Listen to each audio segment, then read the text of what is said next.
10,000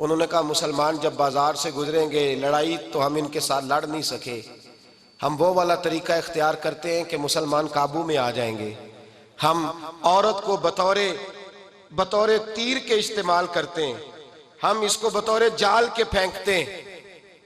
کیا کیا؟ عورتوں کے ہاتھوں میں پھول دیے، پلیٹیں پکڑائیں، بلڈنگوں کی چھتوں پہ کھڑا کر دیا، فرمایا تم ان پر پھول پھینکنا، اگر 2-4 سپاہی بھی ہم اپنے قابو میں کرنے میں کامیاب ہو گئے تو دراڑ تو پڑ گئی نا، تم ان پر پھول پھینکنا۔ یہ دیکھیں رسم چلی کہاں سے، ہم نے اپنا لی ہے، چلی کہاں سے اور ہم نے اس کو اخذ کر لیا، رواج بن گیا۔ حضرت سعد بن ابی وقاص رضی اللہ تعالیٰ عنہ جب اس بازار سے گزرے تو آگے آگے امیر لشکر کا گھوڑا تھا، پیچھے 10,000 صحابہ گھوڑوں پہ بیٹھے ہیں۔ حضرت سعد بن ابی وقاص سے نظر اٹھا کے دیکھا تو عورتیں تو کھڑی ہیں پھول لیے، کفر کی چال کو سمجھ گئے کہ یہ بے حیائی کا جال پھینک کے ملت کے جوانوں کے دلوں سے غیرت ایمانی چھیننا چاہتے ہیں، یہ مسلمانوں کے دلوں سے تقوی کی روشنی چھیننا چاہتے ہیں، یہ قرآن پاک کا سرور اور عبادت کا نور چھیننا چاہتے ہیں، یہ بے حیائی کا کلک لگا کے ان کے دلوں سے رسول اللہ کا درود چھیننا چاہتے ہیں، یہ محبت رسول کے سوتے خشک کرنا چاہتے ہیں۔ جب دیکھا تو فوری طور پہ گھوڑے پہ چڑھے اور جناب سعد نے قرآن پڑھنا شروع کر دیا۔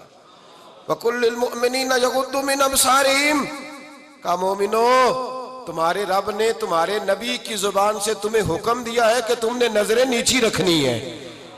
جب حضرت سعد بن ابی وقاص نے آیت پڑھی تو صحابہ کہتے ہیں ہمیں یوں لگا کہ جیسے ابھی آیت نازل ہو رہی ہے اور سیدھی دلوں سے ٹکرا رہی ہے۔ 10,000 کا لشکر گزر گیا، عورتیں پھول پھینکتی رہیں، لیکن کسی ایک صحابی نے بھی نظر اٹھا کے نہیں دیکھا۔ جب لشکر گزرا تو ان بیبیوں نے پلیٹیں پھینکی اور کہنے لگی عیسائیوں تم کتنے نالائق اور کس قدر بڑے تم بد تہذیب ہو کہ اپنی عورتیں استعمال کرتے ہو لوگوں کو قابو کرنے کے لیے، کس قدر تم زیادہ غیرت سے گرے ہوئے ہو، اور یہ کتنا اعلیٰ طبقہ ہے کہ ہم دادے توجہ دیتی رہیں، انہوں نے پلٹ کے نہیں دیکھا، کہنے لگے تم جھوٹے ہو، اور جس رسول کے غلام اتنے اعلیٰ درجے کے پائے کے حیا والے ہیں وہ نبی کتنی شان والا ہوگا۔ بیبیوں نے کلمہ پڑھنا شروع کر دیا۔ بھائی یاد رکھیں یہ جو آج جگہ جگہ مسلمانوں کے خلاف کفر کی سازش ہے، میری ملت کا جوان روز رات کو 10 میسج ٹائپ کرتا ہے، یہ روز رات کو 20 نمبر اپنے موبائل پہ رکھتا ہے اور فخر کے ساتھ بیان کرتا ہے، اور بڑی تکلیف کے ساتھ بات کہنی پڑتی ہے کہ اس کے ابا جی کو بھی پتا ہے کہ بچے کے موبائل میں نمبر ہیں، اس کے گھر والوں کو بھی پتا ہے، اور لوگ ہیں کہ اس کو ایک شغل سمجھ کے، ایک چھوٹا سا بچے کا شوق سمجھ کے اس کو درگزر کر رہے ہیں۔ تجھے پتا نہیں کہ جب انسان کی یہ سوچ ہوتی ہے، جب اس کا یہ نظریہ ہوتا ہے تو ایمانی قوتیں کتنی زائل ہوتی ہیں۔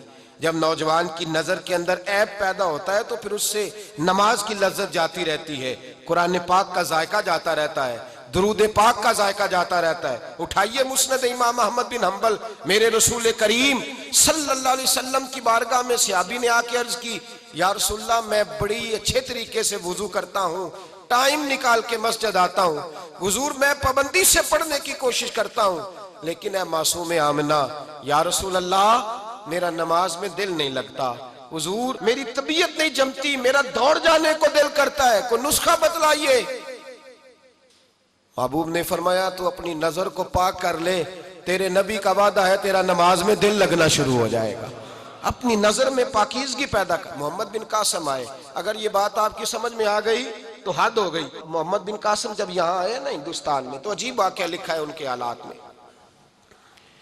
یہاں آئے تو نیا علاقہ تھا، ہندوستان کی سڑکوں سے چوکوں سے واقف نہیں تھے۔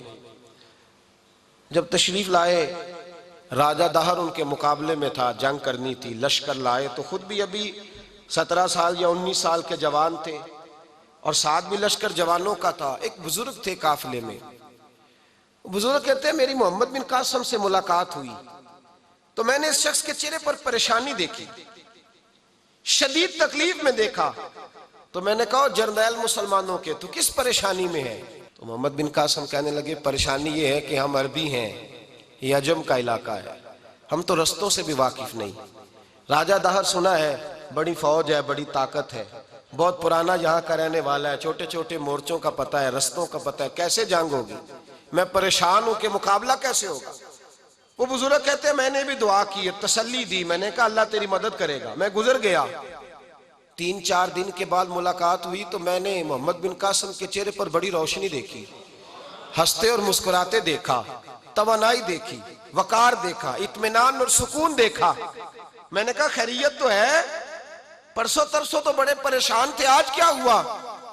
اگر یہ بات سمجھ میں آ گئی میری ملت کے جوان کے، اگر یہ بات سمجھ میں آ گئی تو شاید اسے ڈھب اور سلیقہ آ جائے جینے کا، شاید یہ سمجھ جائے کہ میری توانائی کا راز کہاں ہے۔ کہنے لگے بھائی پرسوں ترسوں بڑے پریشان تھے، آج کیا ہوا؟ جواب دیا کہ تاریخ بنا دی، اس 17 سال کے جوان نے تاریخ بنا دی۔ کہنے لگا میں بے فکر ہو گیا ہوں، راجہ دہر میرا مقابلہ نہیں کر سکتا، وہ 2 دن نہیں کھڑا ہو سکتا میرے سامنے۔ کہا وجہ کیا ہے؟ محمد بن قاسم کہنے لگے میں نے تحقیق کی ہے، مجھے پتا چلا ہے کہ راجہ دہر ذہن کا گندا ہے، نظر کا ناپاک ہے، وہ سینے بند کا برا ہے۔ مجھے پتا چلا ہے وہ تو چچا زاد بہن کو نہیں چھوڑتا، وہ تو خالہ زاد پہ بری نظر رکھتا ہے۔ مجھے پتا چلا ہے کہ اس کے تو اپنے علاقے کی عورتیں اس کی نظر سے محفوظ نہیں ہیں۔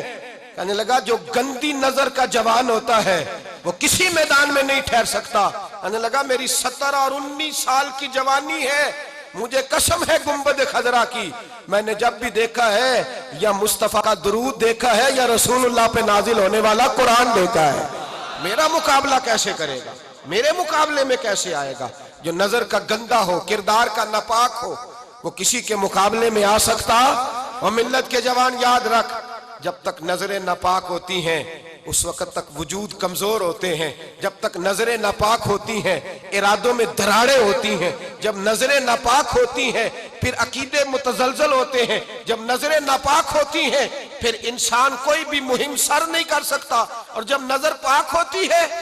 حضرت عبداللہ بن حذافہ جہاد کر رہے تھے، روم کے عیسائیوں نے گرفتار کر لیا، 1000 آدمی نے مل کے پکڑا، گرفتار نہیں ہوتے تھے صحابی، 1000 آدمی نے گھیرا ڈالا، گرفتار کر کے لے گئے۔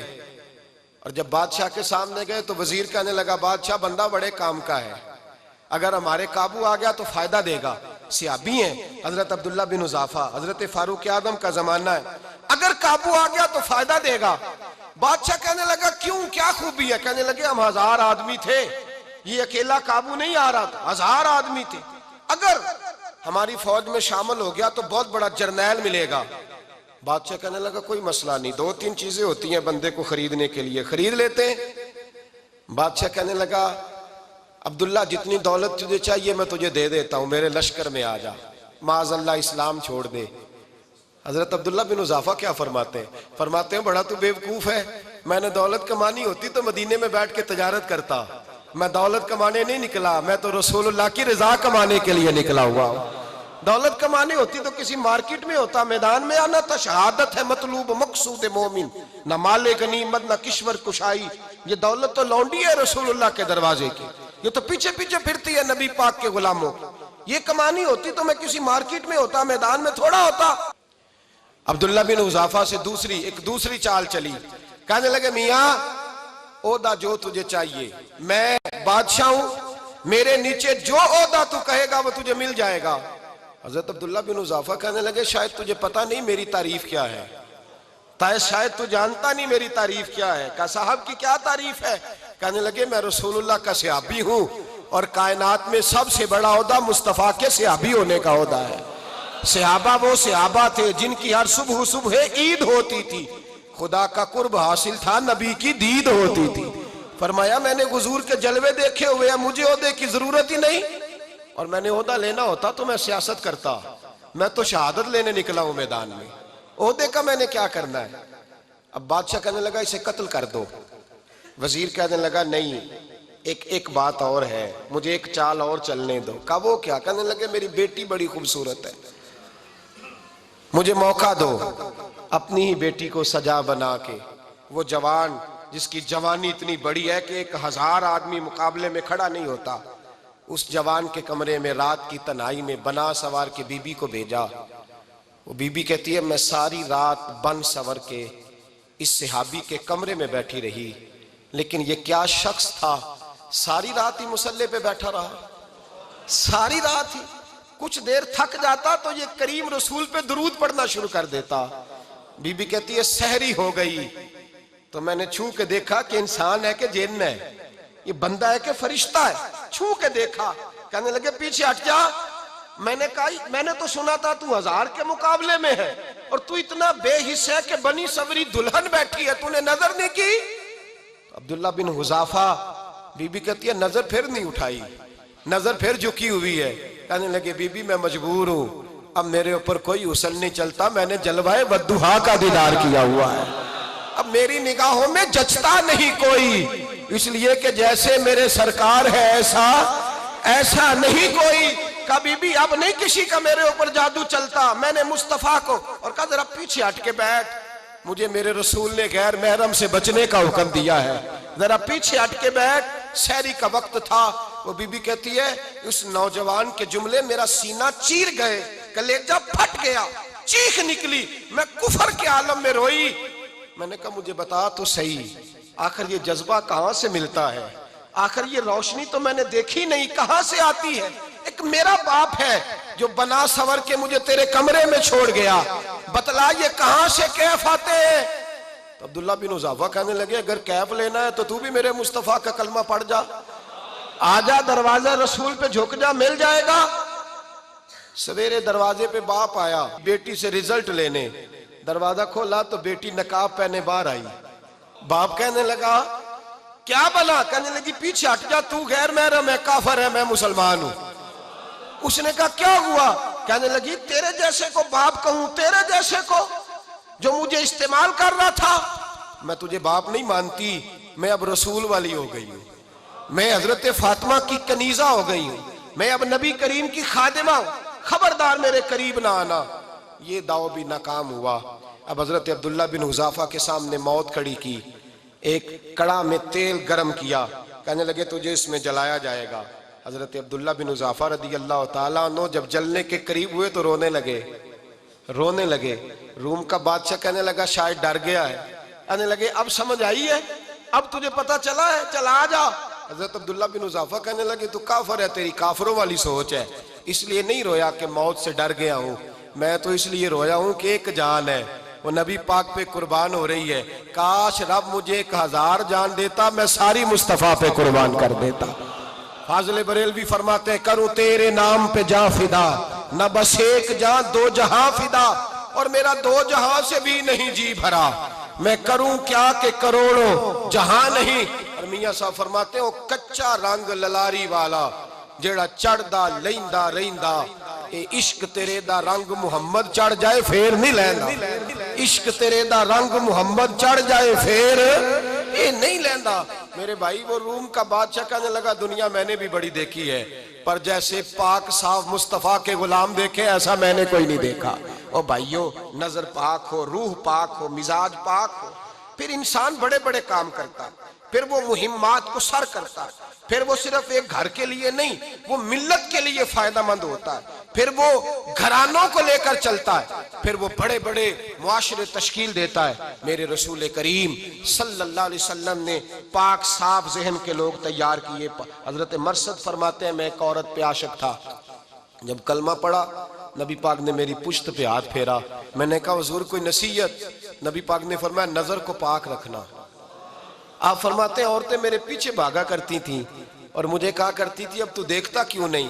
تو میں نے کہا پتہ مجھے بھی نہیں، مصطفیٰ کی ایک نظر ہوئی ہے، رب نے سارے محل کو چہل دور فرما دیے، سارا کچھ ہی بدل گیا۔ ملت کے جوانوں یاد رکھو اس بات کو، یہ پاکیزگی، یہ نظر، یہ پاکیزگی، یہ مزاج، یہ انسان سے بڑے کام کرا لیتی ہے، اور اگر تیری نظر ناپاک رہتی ہے پھر تو کچھ نہیں کر سکتا، پھر تیری زندگی ایک ایسے قید خانے میں قید ہو گئی ہے جو تجھے 2 قدم بھی نہیں چلنے دے گی۔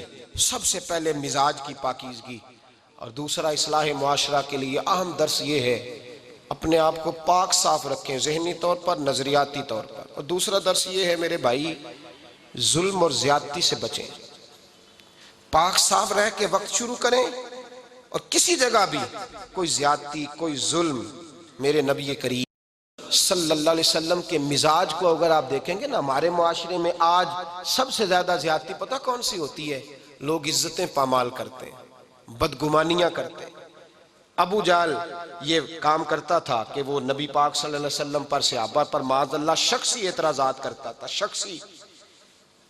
عزیزو، جب آدمی کا کسی سے اختلاف ہوتا ہے نا، یا کسی کو پسند نہیں کرتا یا کسی کو ریجیکٹ کرنا چاہتا ہے تو شخصی اعتراضات کرتا ہے، نیچے اترتا ہے، کمزور بات کرتا ہے، چھوٹی بات کرتا ہے۔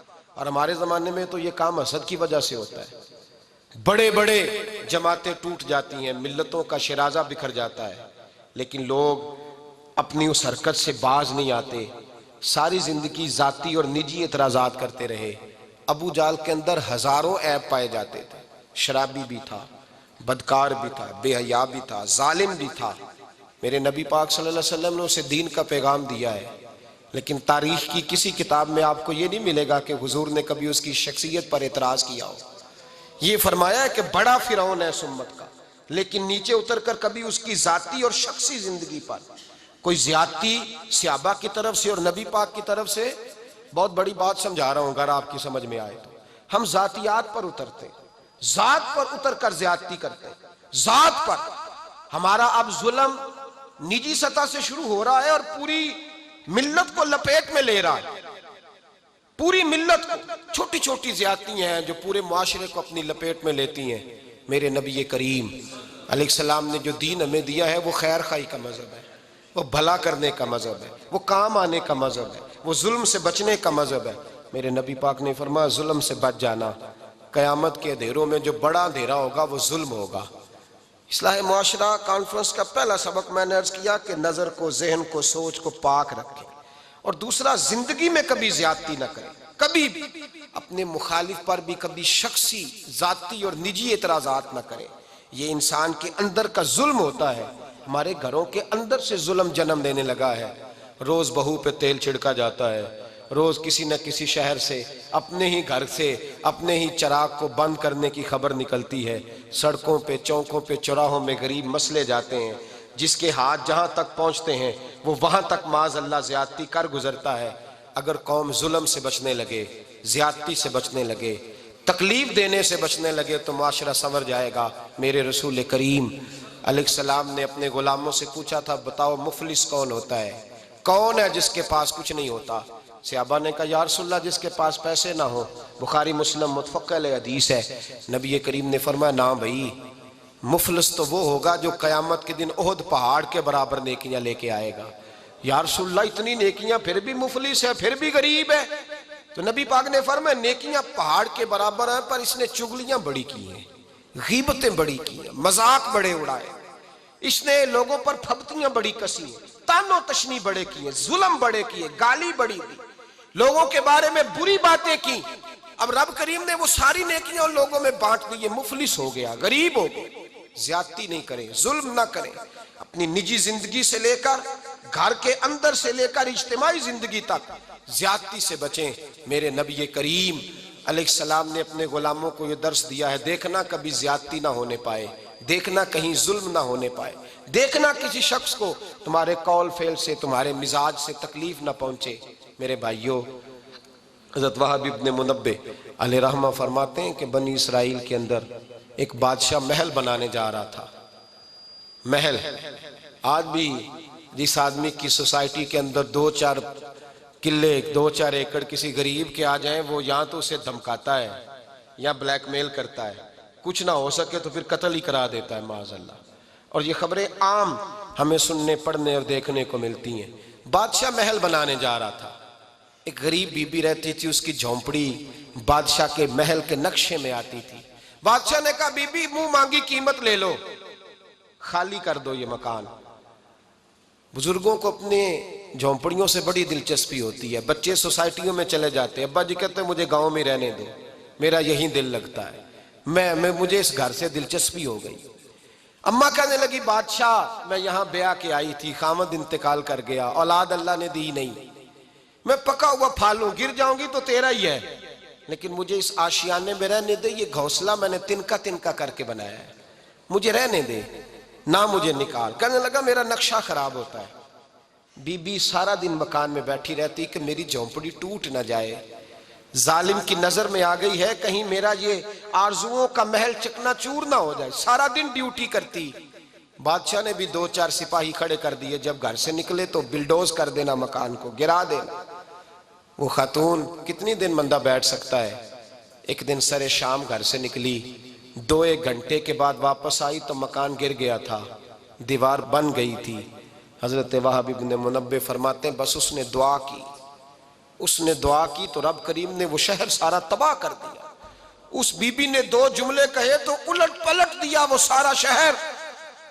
میرے نبی کریم علیہ السلام نے فرمایا جب مظلوم کے ہاتھ دعا کے لیے اٹھتے ہیں تو عرش کا مالک آسمان سے کہتا ہے کھول دے سارے دروازے، اس کے بیچ کوئی پردہ نہیں رہنا چاہیے، آنے دے، مظلوم ہے، اس پر ظلم ہوا ہے۔ لوگ کہتے ہیں میں بے چین رہتا ہوں صاحب، مولانا صاحب، پیر صاحب، وہ گھر کے ایک کونے سے چیخنے کی آواز آتی ہے، کوئی دم مل جائے، کوئی تعویذ ہو جائے، کچھ ایسا ہو جائے کہ بچت ہو جائے، کوئی ایسی پھونک لگ جائے کہ آرام آ جائے۔ تو میں کہتا ہوں بھائی اگر بڑے دم کرانے سے بھی فرق نہیں پڑا، اگر بڑے تعویذ لینے سے بھی چیخیں بند نہیں ہوئی تو ذرا ٹٹول کے دیکھ لو، کہیں کسی یتیم کی آہیں ہی نہ دفن ہو وہاں، کہیں کسی غریب کا گوشت تو نہیں دبا لیا، کہیں کسی کو لوٹ کے تو دیوار نہیں بنا لی، کہیں کسی کا مکان پہ قبضہ کر کے تو نہیں بنایا۔ اگر لوٹ اور حرام کا مال ہو تو پھر چیخیں بند نہیں ہوتی، پھر سکون سے سویا نہیں جاتا، پھر وہاں آرام کی نیند نہیں آتی۔ حضرت وہب ابن منبہ فرماتے ہیں بی بی آئی اور آ کر کے اس نے جب دیکھا میرا گھر ٹوٹ گیا ہے، محل ٹوٹ گیا ہے، حالات بدل گئے ہیں، تو وہ خاتون آتی ہے اور میرے بھائی دعا کی تو اس نے انداز ہی بدل کے رکھ دیے۔ مکان سے نکلی تو مکان ٹوٹ گیا، اور فرماتے ہیں واپس آئی تو ہاتھ پھیلا کے پتہ کیا کہتی ہے؟ کہتی اے اللہ میں تو موجود نہیں تھی، بتا تو کہاں گیا تھا؟ تو بھی موجود نہیں تھا، میں تو نہیں تھی، پر تو کہاں تھا؟ بس رب کریم نے حضرت جبریل کو حکم دیا، فرمایا یہ بستی الٹ دو، ساری تباہ کر دو، یہ لوگ نہیں رہنے چاہیے، جو ظلم تو سہتے ہیں بغاوت نہیں کرتے، نہیں رہنے چاہیے۔ صاحب طبقات کہتے ہیں میرے مصطفیٰ کریم سید عالم صلی اللہ علیہ وسلم کے وصال ظاہری کے ایام قریب آئے تو حضور نے سرخ پٹی باندھی، تیز بخار ہے نبی کریم کو، 2 صحابہ سہارا دے کے مسجد میں لائے، نبی پاک علیہ السلام کو بظاہر سہارا دے کے لایا گیا۔ کریم رسول نے لوگوں کو جمع کیا، حضور آج کیا ہونے والا ہے، آج کیا کہا جائے گا، آج کس لیے میٹنگ بلائی ہے؟ نبی کریم کے کل صحابہ جب مسجد میں جمع ہوئے تو کھچا کھچ مسجد بھری ہے۔ وصال ظاہری سے چند یوم پہلے کی بات، نبی پاک نے فرمایا آج تمہیں کوئی جہاد کی ترغیب نہیں دینی، آج کوئی نیا پیغام نہیں دینا، آج تمہیں بتانا ہے کہ رب نے اپنے بندے کو اختیار دیا ہے، چاہے تو دنیا میں رہے، چاہے تو اس کی بارگاہ میں حاضر ہو جائے۔ اس عبد نے بارگاہ ربوبیت کی طرف لوٹنے کا ارادہ کر لیا ہے۔ حضرت صدیق اکبر رونے لگے تو صحابہ نے کہا تمہیں کیا ہوا؟ کہنے لگے سمجھ نہیں رہے، کسی کی بات نہیں کر رہے، نبی پاک تو اپنی بات فرما رہے ہیں، اس نے جانے کا ارادہ کر لیا۔ سنیے میرے بھائی، محبوب پاک نے فرمایا بھائی کسی شخص کو میری طرف سے کوئی تکلیف پہنچی ہو تو بدلہ لے سکتا ہے، بدلہ لے سکتا ہے، کسی کو تکلیف پہنچی ہو۔ صحابہ پھوٹ کے رونے لگے، محبوبہ کرم ہی کرم ہوا ہے، رحمت ہی رحمت آئی، آپ کے بارے میں گمان کرنے والا بھی دائرہ ایمان سے نکل جائے گا۔ حضور آپ کیا فرما رہے ہیں؟ فرمایا نہیں بھئی اٹھو۔ پیچھے سے جناب عکاشہ بن محصن اٹھے، ہاتھ کانپتے ہیں، آگے بڑھے، کہنے لگے یا رسول اللہ ایک جنگ کے موقع پر آپ نے درہ مارا تھا، ننگی پیٹھ پر صفیں سیدھی کراتے، بات دل میں رہ گئی ہے، میں نے بدلہ لینا ہے۔ نبی کریم نے فرمایا بلال دوڑ کے جاؤ، فاطمہ کے گھر درہ پڑا ہے، درہ لاؤ۔ سیدنا بلال حبشی کہتے میں گیا، دستک دی، سیدہ طیبہ طاہرہ حضرت فاطمہ فرمانے لگی بلال کیسے آئے ہو؟ اماں جی وہ درہ چاہیے تھا۔ سیدہ کو تشویش ہوئی، کہنے لگے بلال نہ تو جنگ پہ جانا ہے، نہ جہاد ہے، نہ کوئی ایسا موقع ہے، حضور کی تو طبیعت مبارک بظاہر بڑی علیل ہے، درہ کیا کریں گے؟ حضرت بلال عرض کرنے لگے اماں جی ایک صحابی بدلہ لینے لگے ہیں، صاحب طبقات نے جملے لکھے ہیں، کہتے ہیں بی بی صاحبہ نے درہ بھی دیا اور امام حسن حسین کو بھی باہر نکالا۔ فرمانے لگی عکاشہ سے کہنا 100 درے مارے، ان 2 شہزادوں کے جسم پر نبی پاک کے قریب نہ جائے، میں نے 2 بچے پیدا ہی اپنے محبوب پر قربان کرنے کے لیے کیے، ان کو لے جائے۔ حضرت بلال کہتے میں 2 شہزادے لے کے آیا، اور جب دروازے میں لے کے پہنچا تو نبی پاک نے دیکھا تو آنکھوں میں آنسو آ گئے۔ فرمایا ان کو بٹھا دو، مجھے پتا ہے فاطمہ نے کیا کہہ کے بھیجا ہے۔ حضرت سیدنا بلال فرماتے ہیں درہ میں نے جناب عکاشہ کو دیا، حضرت عکاشہ درہ لے کے آگے جو بڑھے تو حضرت ابو بکر صدیق نے ان کے پیروں پہ ہاتھ رکھا، فرمایا عکاشہ میری طرف آ یار، مجھے مار درے، نبی پاک کے قریب نہ جا۔ مصطفیٰ کریم نے فرمایا ابو بکر تو ہٹ جا، اسے آنے دے۔ فرماتے ہیں میں چند قدم آگے گیا تو مولا علی شیر خدا نے میرے پیر پہ ہاتھ رکھا، کہنے لگے عکاشہ سوچ تو صحیح تو کیا کر رہا ہے۔ حضور نے فرمایا علی ہٹ جاؤ، میرا اور ان کا معاملہ ہے۔ جناب عکاشہ آگے بڑھ رہے، نبی کریم نے فرمایا میں اپنی امت کو درس دینا چاہتا ہوں، خبردار خبردار زندگی میں تمہارے ہاتھ سے زبان سے کسی کو تکلیف نہ پہنچنے پائے، خبردار یاد رکھنا وہ معاشرے بگڑ جاتے ہیں، وہ معاشرے تباہ کر دیے جاتے ہیں جہاں ظلم ہوتا ہے، جہاں زیادتی ہوتی ہے، جہاں لوگوں کو ستایا جاتا ہے۔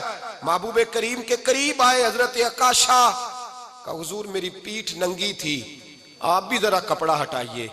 نبی کریم نے پیٹھ سے کپڑا ہٹایا، جناب عکاشہ نے درہ جو اٹھایا تو صحابہ کی چیخیں نکلی، حضرت عکاشہ نے درہ دور پھینکا، حضور کے بطن اطہر سے لپٹ گئے، چومنے لگے، کہنے لگے حضور وہ تو صفے سیدھی کراتے لگ گیا تھا، آپ نے کہاں مارا تھا؟ یا رسول اللہ میں تو بہانہ بنا رہا تھا کہ جاتی دفعہ مجھے وجود چومنے کا موقع نصیب ہو جائے، مجھے یہ موقع نصیب ہو جائے۔ میرے حبیب نے فرمایا جس نے جنتی دیکھنا ہو میرے عکاشہ کی زیارت کر لے۔ بھائی ظلم کا دروازہ کھلا ہوا ہے اور لوگ بھول جاتے ہیں زیادتی کرتے ہوئے، وہ بہو سے ہی کیوں نہ کریں، وہ اپنے گھر کے بھول جاتے ہیں کہ شاید پوچھنے والا کوئی نہیں، شاید میزان نہیں لگے گا۔ ایران کے بادشاہ نے اپنے بیٹے کو پڑھانے کے لیے ایک استاد صاحب کا بندوبست کیا۔ استاد صاحب کو کہا کہ میرے بچے کو دین پڑھائیے، میں چاہتا ہوں کل اس نے عنان حکومت کو سنبھالنا ہے تو یہ دین سے آگاہ ہو جائے، اس کو کچھ سکھائیے پڑھائیے۔ بہت نیک بزرگ بڑے درویش عالم پڑھانے لگے، اسباق مکمل ہو گئے، دین کے اسباق قرآن مجید پڑھایا، احادیث طیبہ کا درس دیا، اصول فقہ سے روشناس کرایا۔ جب بچے نے مکمل تعلیم حاصل کر لی اور آمین ہو گئی، دستار ہو گئی، فارغ ہو گئے، تو پھر ایک دن استاد صاحب نے کہا بیٹے کل تم نے ضرور آنا ہے، کچھ بات کرنی ہے۔ شہزادہ گیا ملنے استاد صاحب سے، استاد صاحب نے کنڈی لگا لی، ہاتھ میں درہ پکڑ لیا، مار مار کے پورے وجود کو زخمی کر دیا، کوئی غلطی نہیں، کوئی بات نہیں، مارا۔ اب بچہ آیا آ کے بادشاہ سلامت سے کہا کہ ابا جی سمجھ نہیں آئی، بڑا مارا ہے استاد۔ تو سیانے تھے نا بادشاہ، یہاں تو قاری صاحب روز کٹہرے میں کھڑے ہوتے ہیں، مولوی صاحب آپ نے میرے بچے کو کیوں مارا ہے؟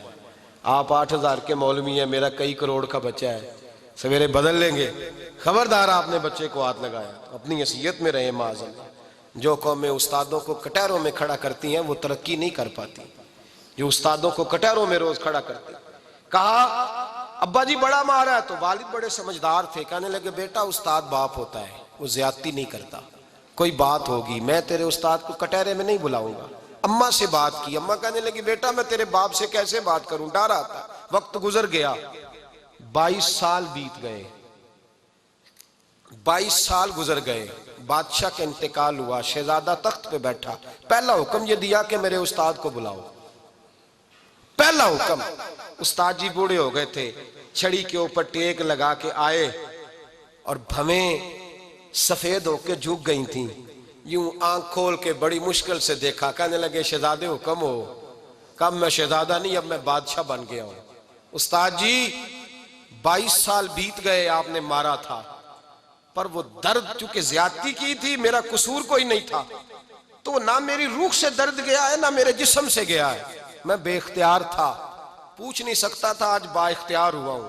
سب سے پہلے پہلا حکم آپ کو دیا، بلایا ہے، بتائے کیوں مارا تھا، کیوں مجھے مارا تھا، میری زیادتی بتائے۔